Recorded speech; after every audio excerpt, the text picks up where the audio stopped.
Hey, it's me, Jo Carducci. Welcome to SANE-ish. If you're new here, I'm grateful for you, so thanks for joining me. Today, we're going to get right into it. I'm joined by someone who's made a career out of refusing to look away and telling it as it is.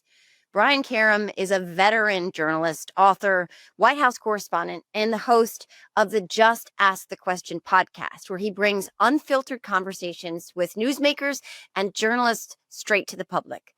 You know him from his fearless press briefings, his columns, and his relentless pursuit of the truth, and even when it comes at a cost. Brian's latest reporting has cut through the noise on everything from press freedom to political accountability, and he's here today to help us make sense of the chaos.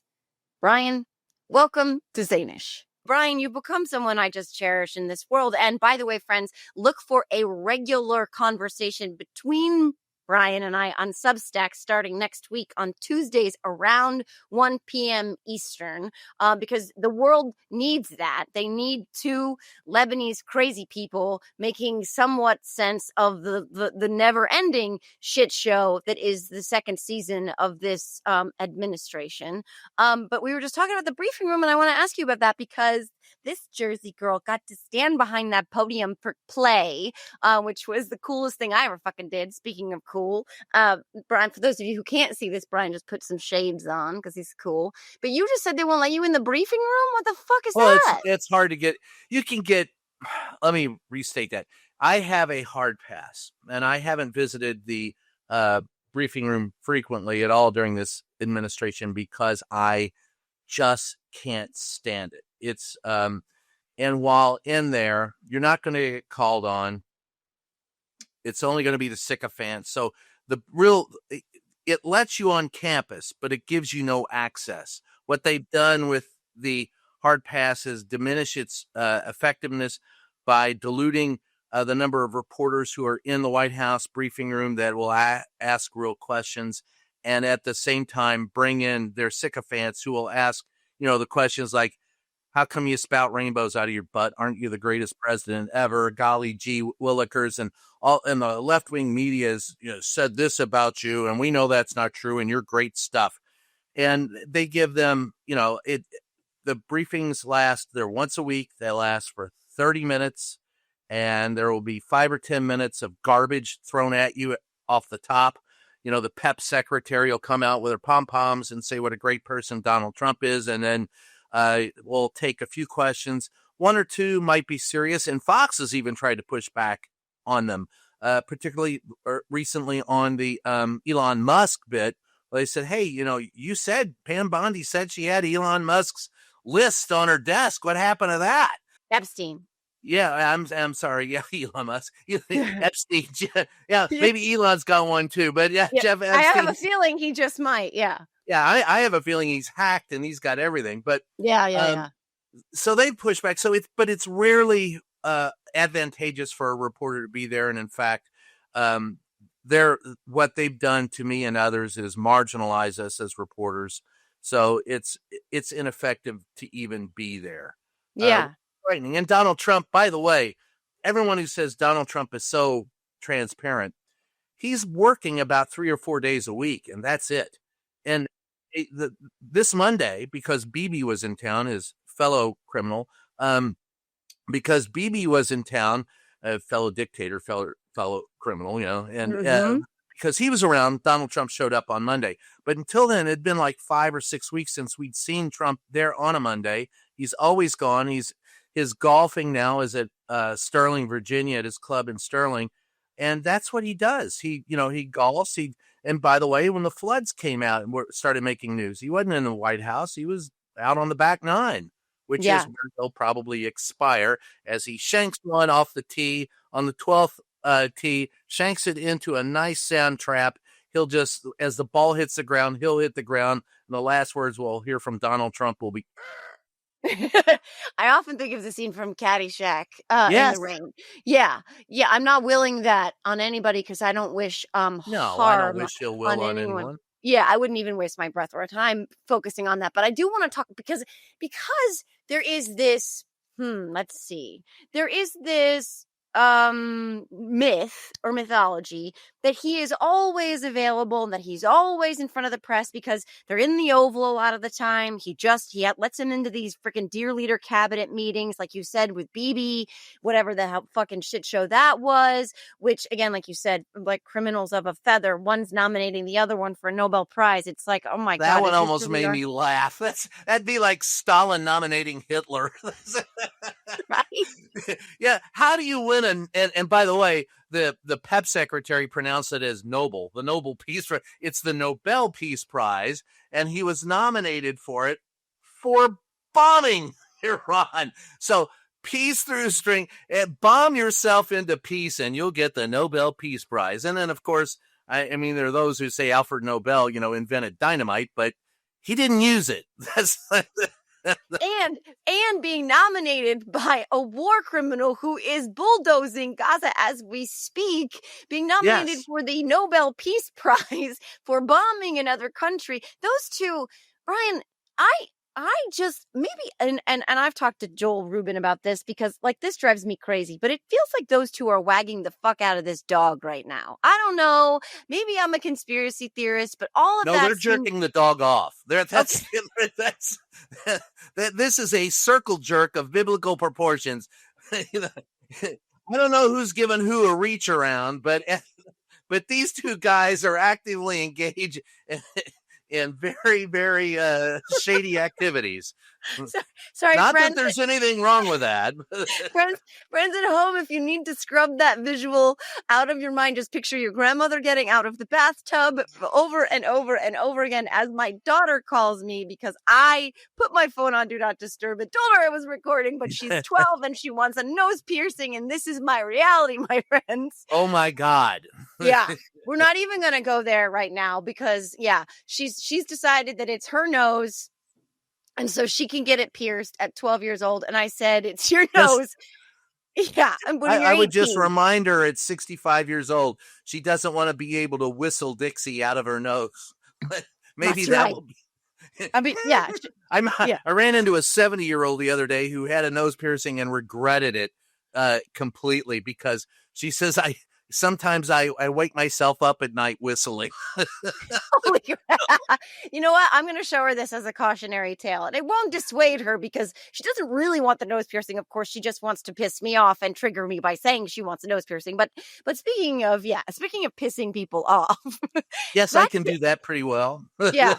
Back to Trump, because you're right about that briefing yesterday where it was Doocy Light who asked about the Epstein client list. And I know I don't want to take the shiny object over there because we have him diddling and doing nothing while people were dying in Texas, golfing, doing the double-fisted jerk and twist on the Truman balcony while people were dying, and delayed the FEMA response, et cetera, et cetera, et cetera. Of course, we could talk about the gutting of Noah and all of that, but also Yeah, we can talk about did ask this question.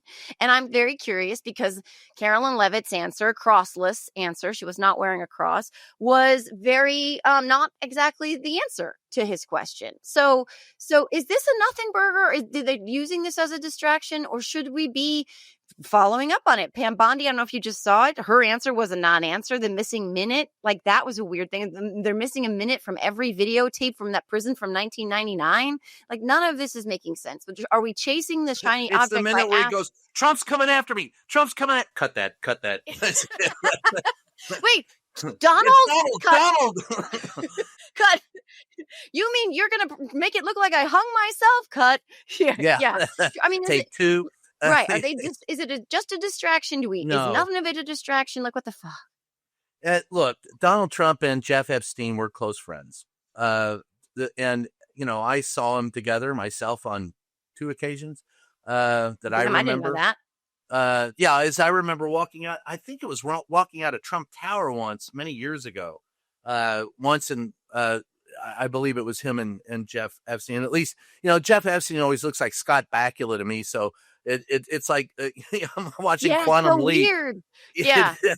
I'm going, wow, Quantum Leap, is he in an episode? But anyway, so I mean, he was well known to be an acquaintance of Jeff of Epstein's, and They said they had the list. They were never going to release the list, and now they're denying that the list exists. I don't think it's a nothing burger. We won't know unless we actually see the list. Mm-hmm. But their twisting of this issue is of interest because first claiming they have it, then saying that they didn't. She was talking about papers and not the list when clearly Mm-hmm. John Roberts, if you hear it, was referring to the list and she Mm-hmm. said she had it. Mm-hmm. If she said that if she was speaking of papers and not the list, she would have said that live on TV and said, "Oh, look, we don't really have a list. We've got a bunch of papers." Yeah. But he referred to the list. So yeah, that's something to look at. But look, man, whenever it comes to Donald Trump, if there's how do you take anybody credible like Caroline Levitt, again, who came out and said that Donald Trump invented the motto, peace through strength? You have no credibility. Right. I mean, if you come out, I mean, and that's why even when she came out yesterday and said the National Weather Service put out a warning 3 hours before about and they did their job. The National Weather Service was called into question by a member of the first press conference by a sheriff's deputy or the Mm-hmm. sheriff who had mentioned that they thought the NWS hadn't done the job. And she comes out and says they had given out warnings, blah, blah, blah. Now, normally you'd take that for granted. All right, they're telling us the truth. I double check that just Uh-huh. because there's nothing that they say from that podium that smacks of reality or facts. And so you have to double check, triple check, quadruple check everything. Mm-hmm. And we've talked about this, I think, before, but each iteration of his propaganda secretary has been worse than the next and more shameless than the next. Of course, Stephanie Grisham was basically just Secretary of Scotch and Soda with she barely was even there. But She didn't have one briefing in an entire year, and the only official action Stephanie Grisham took as press secretary was to yank my press pass. That's holy the shit, only thing she did in an entire year. I did So, not know that. yeah. So I did that not know led that was her. yeah, that was her. And so we beat him in court 3 times, and Donald Trump can still kiss my fat, flatulent ass. Don't really, I screw Yeah. him. Yeah, but Levitt is she just it's actually kind of mystifying to watch how unabashed she is about utter and total bullshit. Every answer is bullshit, and there's not even a kernel of truth in most of what she says. I've been over the past 40 years of covering presidents. I've had the facts stretched. I've had them put forward, their best foot. And that's their job. Put their best foot forward. My job is to find out what's really going on. They've stretched the truth. They've changed some things. They've left out facts, but nothing has occurred like what has occurred in the first and now the second Donald Trump administration. And to your point, each press secretary has gotten worse. If Sean Spicer is the best you can do as press secretary, what does that say for the current iteration of what pretends to be a press secretary in the White House? This is a person who has been told and is following orders, like a good little Nazi, and will go out and just sell whatever it is. She is just the side grifter in the main grift. All right. So if you're out on the prairie, Donald Trump's selling the snake oil, and she's the one that's going, hey, come on over here and buy our snake oil. It's the best. Rah, rah, sis, boom, bah, Donnie, rah, rah, rah. That's it. That's Yeah. all she is, and that's all she's good for. There's no news coming out of these press briefings. None. No, Absolutely none. So it's all there's propaganda. absolutely no point to be there. I Right. mean, which is why you get a lot. That's the other reason you get a lot of cheerleaders there. But the fact of the matter is, this is, folks, Joe, we're only at 158 days into this. We have 1,292 days left. Is that all? Think of where we will be in another 150 days. That's frightening. Well, especially what I'm really freaked out about. I'm sure you saw those weird masked, no badges, cosplaying Lord of the Rings, military, horse mounted, whatever they were, storming, the beaches of the LA playgrounds yesterday. MacArthur Park. Yeah. Somebody left their cake in the rain, and they'll never get that recipe again. Look, that to me, I heard it, and I'm going to touch a little bit on the flooding thing because I I want to worked talk for about that. I worked for 5 years at America's Most Wanted. The most difficult interviews I've ever done as a reporter are parents of dead kids. Mm. And right now, I'd like to remind everyone that there are more than 24 families who at this moment are looking in the bedrooms of their dead loved ones, are realizing that those kids will never grow up to have kids or go to school or have fun, aren't going to miss out on life. And some of them don't even have their loved ones in their possessions they're still missing. Mm-hmm. And we're pointing fingers at the National Weather Service, and we're pointing fingers at the government. I could tell you, I covered a lot of those floods in the 80s and the 90s in when I worked in San Antonio in Kerrville. In fact, I had to interview parents who had lost kids. I remember covering there were kids that were picked out of trees from the floods on the Guadalupe. This is not the time to sit there and point fingers at them. But what you should do, to your point, when he's out dancing with his masked men and his frickin' guys on horses in MacArthur Park in LA, why aren't those people helping out in Kerrville, trying to find the missing people and assisting in recovery? Because right now, that's what matters.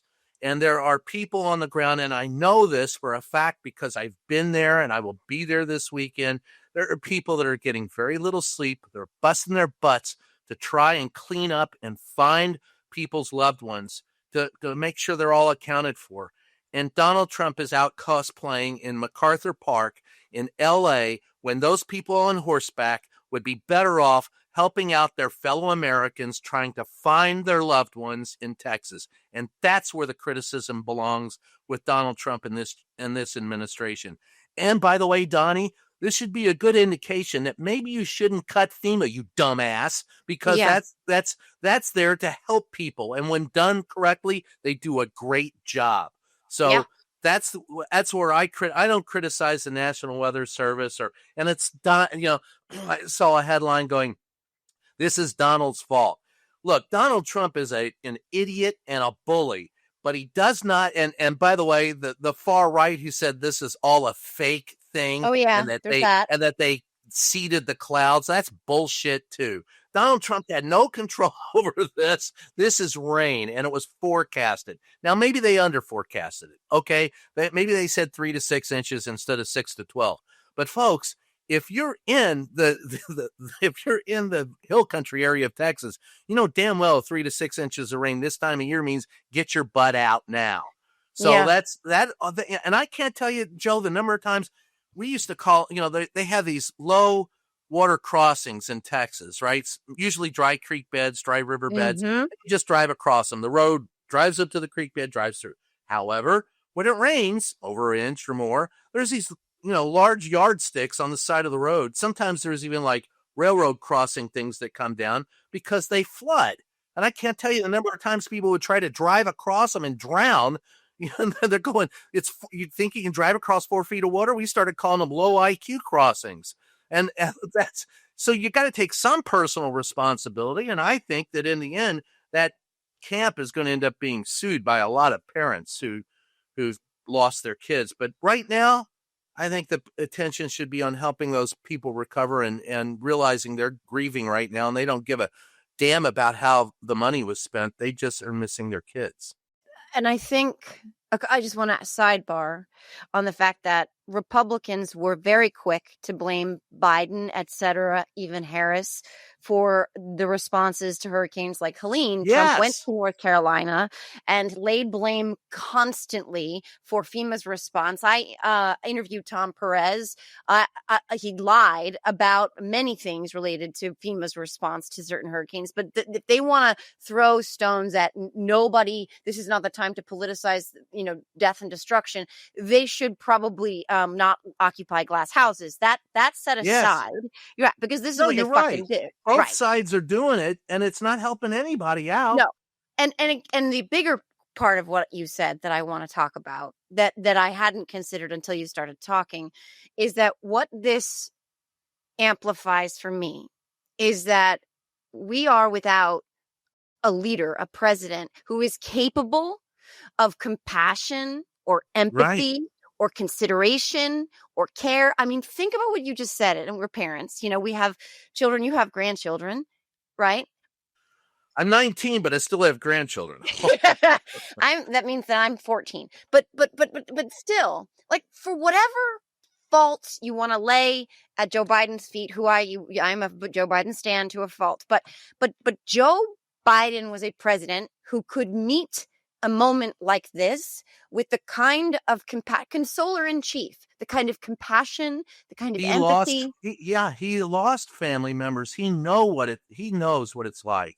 Yeah. Even Obama could meet in times of Sandy Hook, for example. He made me cry because he cried.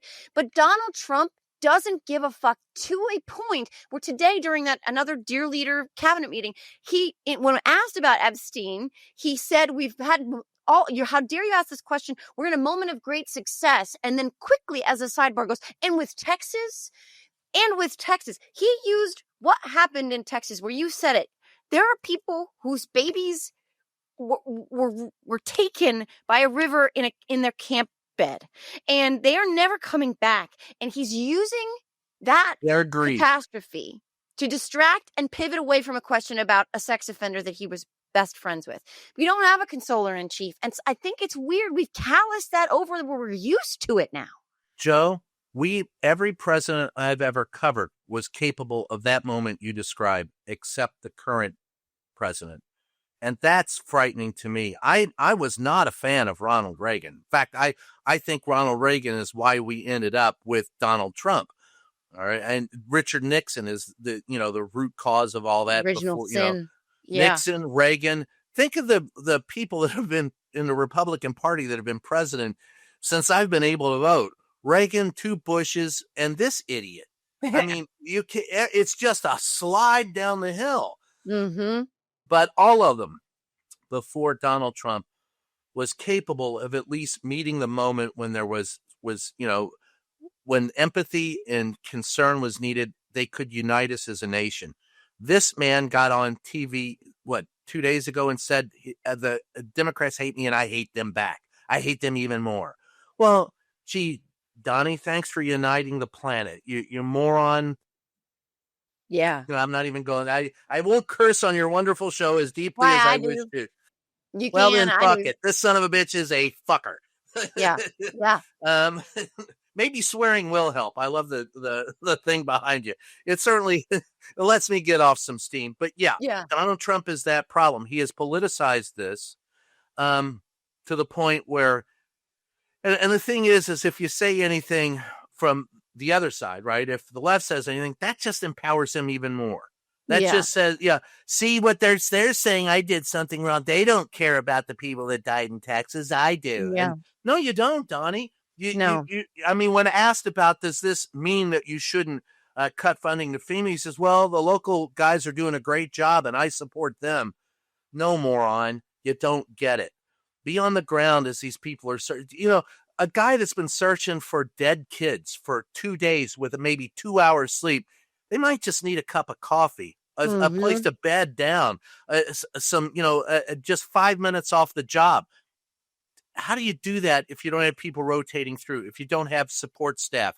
There used to be like you would go to these things and they go, all right, here's where you can go to donate services and food. And where's that? There are people that are unfortunately being put through even more misery from this because of this administration. Yeah. when they could have their suffering alleviated just a little bit. And if you've ever talked to a parent who's gone through this, they just need to know that they're not alone and they need that support. And that's what this is about. And that's what we're missing at this moment. And this isn't a political issue, right? Right? Right. You would think, I mean, any normal human being, this one is the embodiment of the 7 deadly sins. And this is the one who said it is what it is. When Jonathan Swan asked him about 1,000 plus Americans dying a day of COVID, we know he's a Well, how sociopath. about Tom Homan, who said, people die. I mean, people die at Alligator Alley or Alligator Alcatraz, their newest and quickest, quickly built concentration camp. 75-year-old man dies. People die. Yeah. Well, yeah. Let's see how you feel about that, pal. I mean, that's how are your family members going to feel when you pass away? Aren't they going to be? I mean, we're all in this together. But that's not how Republicans see it anymore. And that's interesting because I don't always want to lump them all into this one category. But somebody was recently, I think it was Ezra Klein, was talking about how originally people like Ted Cruz and Marco Rubio and JD Vance in particular were cosplaying, right, as depraved as Trump. Well, see now, so this is my question, because Ezra Klein's contention is that they've now sort of jumped the shark and it's not cosplay anymore, that this has become who they are. And when you see people like Mike Johnson, for instance, devout evangelical Mike Johnson talking about this being in God's hands now, the response to what happened in Texas and the reasons for what happened in Texas and the recovery of what happened in Texas, et cetera, is in God's hands now. Is it that they're still cosplaying, or is it that this is systemic rot from the head down? You mentioned two different groups of people. The first group, Marco Rubio and those guys in their head are still cosplaying. Okay. They will walk away from, once Donnie's gone, they'll disavow. I mean, come on, Marco Rubio, he's trying to run for president. He's got more hats on his head right now than Donald Trump can sell. So he's up there. He's playing the game for his benefit. He doesn't believe a word of it. I've interviewed him. I know he doesn't believe a word of it. Mm-hmm. Mike Johnson is another. That is a loathsome individual of singular lack of intelligence mm-hmm. and a singular belief in himself and his God as being all righteous, almighty, all powerful. Welcome to Project 2025. Yeah. This is Mike Johnson. Mm-hmm. Mike Johnson will not disavow. He thinks that he can control the MAGA millions. Bottom line is, none of these people understand that they cannot harness the whirlwind that they've ridden into office this time around, and it will eventually devour them. And this is not going to go down pretty. Donald Trump, many think, will run for 2028. We'll find a reason to run in 2028. I think that's a possibility. There are those who believe that we won't even have a 2026 election. They're wrong. We're going to have a 2026 election. What they want to do is to rig it ahead of time, like Russia.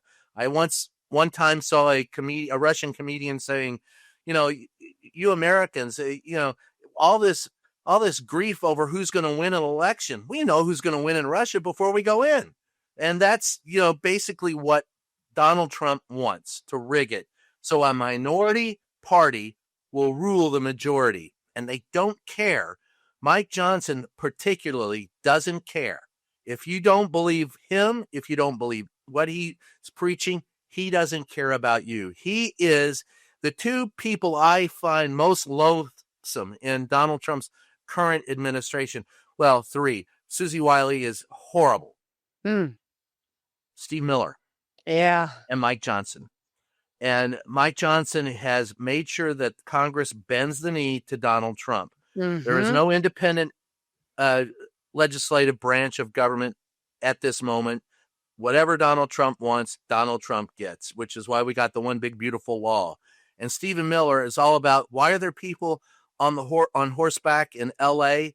Because Stephen Miller hates L.A. That's where he grew up. He holds it against L.A. more than anything else. He's the guy who says he wants 3,000 people a week taken into custody. ICE did have an agenda that wasn't wrong. It may have been enacted poorly, but the idea of going after the most dangerous felons that are in the United States illegally, members, that's a good thing. You want that. But that's not a quantity thing. That's a quality thing. And it takes a while because those type of criminals are not working at Home Depot. They're not day laborers. They're not working at farmers markets. They're not at MacArthur Park with their kids. They're hiding. And you got to find out where they are, who they are, and what they're doing. That takes time and resources. But it doesn't give the sexy numbers that Miller wants and that Trump uses. So there's two different brands of people there. I think some of them are still cosplaying, and I think the bottom line, the people I mentioned, are not. I want to end with this because, journalists are so important right now. Not all are meeting the moment, as you know. You are one who is.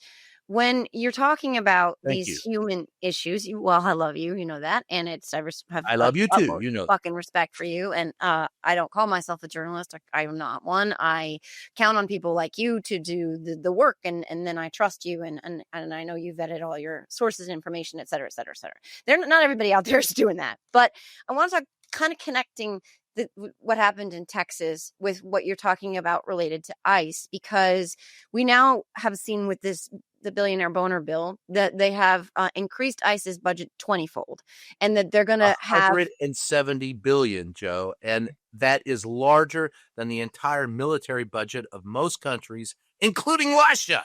Yeah. So let's think about that.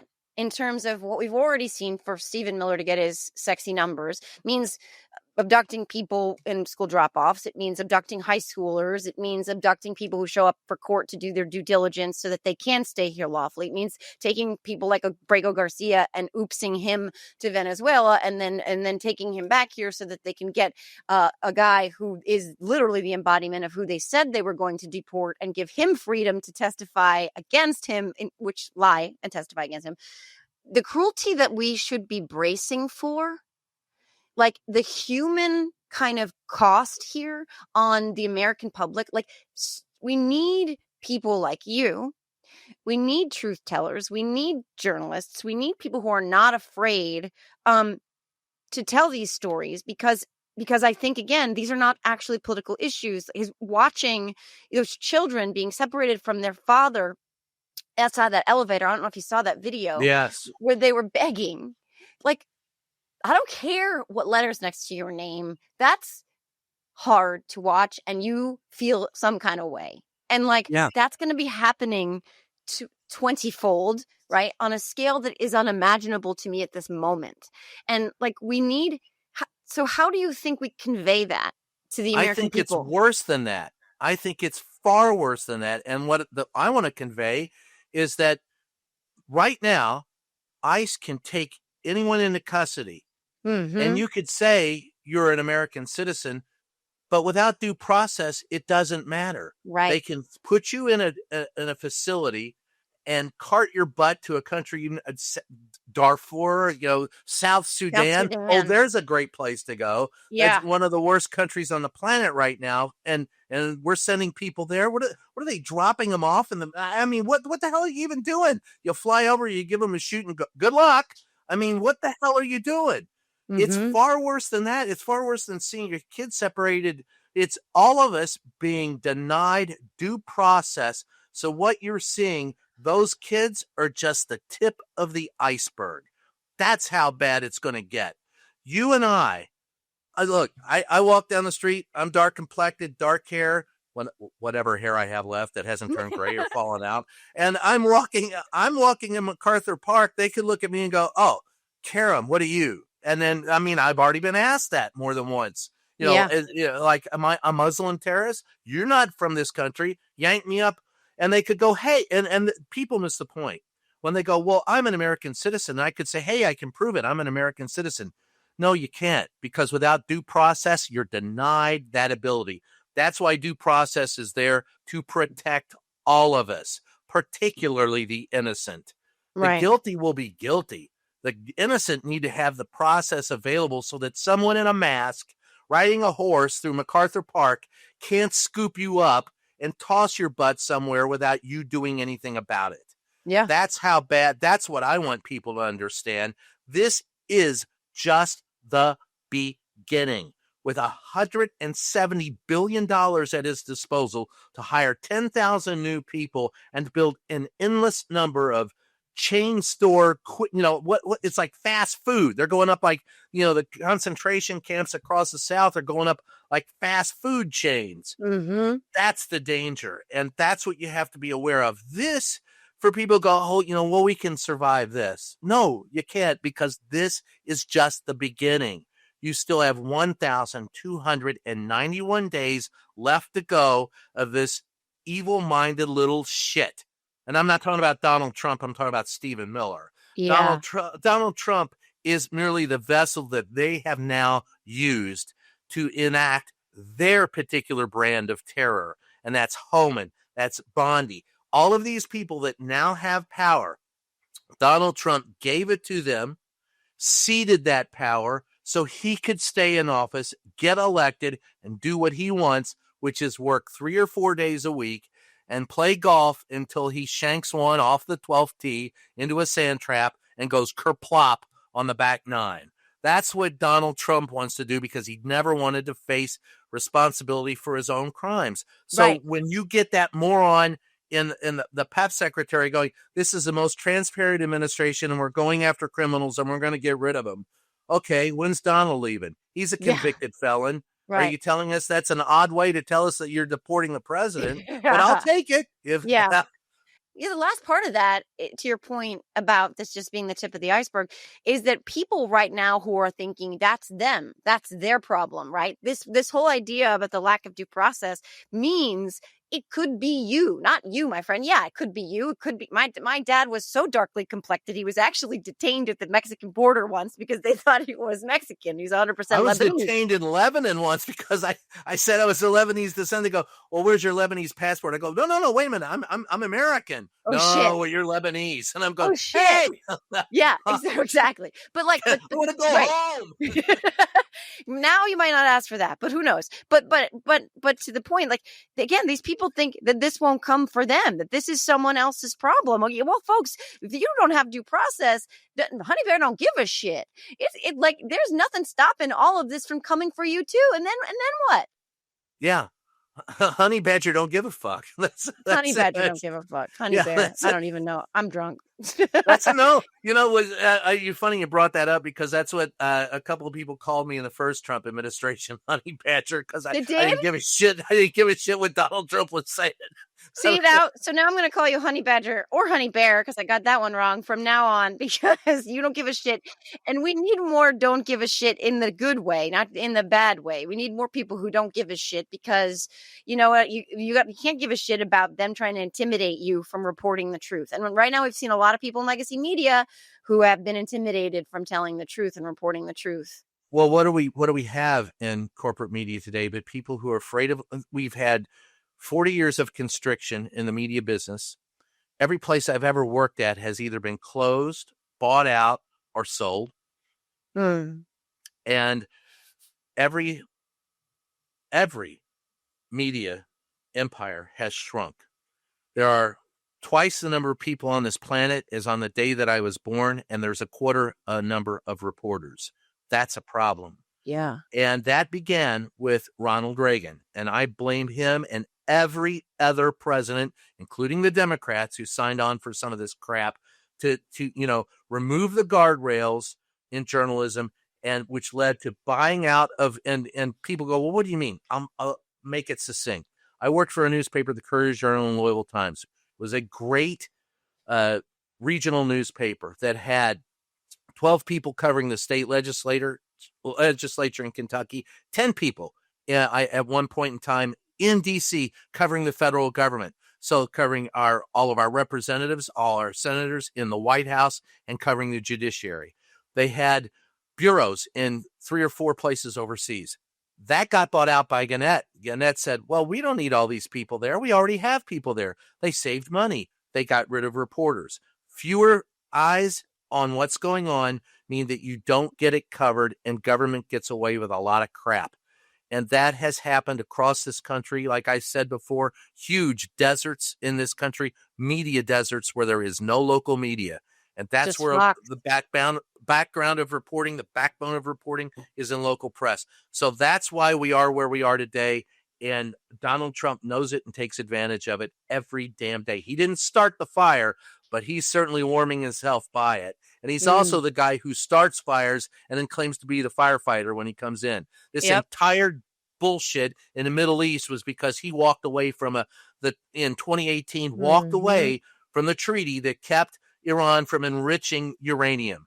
And so now you want to get a peace prize out of that? Yeah. You caused it. You're the reason why it happened. Yeah. So I can't go down that. It just pisses me off. And there are no reporters pushing back in the White House against that at all. No one's pushing back on that narrative. And it's really disheartening, but we are going to have this conversation all the time, my friend. And we are going to keep freaking telling the truth and ringing the bell and not giving a shit, honey badger, because that's what that's what we need right now. And hey, I'm Lebanese, baby.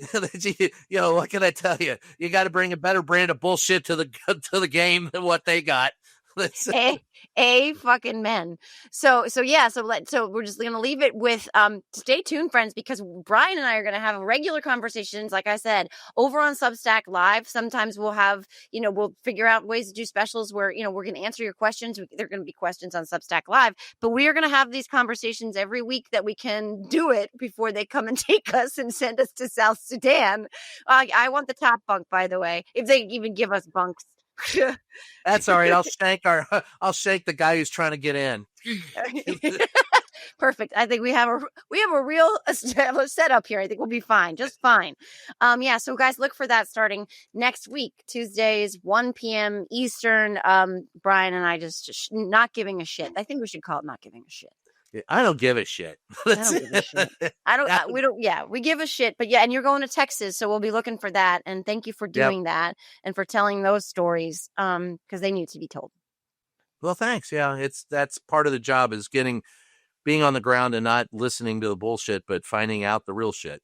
That's the job. All right. Well, thank you very much to Brian Karem for joining me today. My friend, this has been amazing as always, and safe travels. And we'll be talking next week again. So I'm very excited to do that. Yeah, me too, Joe. I look forward to it. It's always fun. Yeah, definitely. Okay. Well, shukran, my cousin. Shukran. And thanks everybody for Habibi. Habibi. Thanks. And my favorite Dunkin' Donuts in town. That's how my guy greets me at the to-go window every day. Habibi. All right. Well, thank you so much again. Thanks to Brian for joining us today. If you found something in this conversation that fired you up, please rate and review SANE-ish, share it with your friends, and join us on Substack and YouTube for more real talk and community. Remember, the truth isn't always comfortable, but it's always worth fighting for. Until next time, stay strong, stay sane-ish, take care of yourself, and take care of each other, because sanity is a team sport.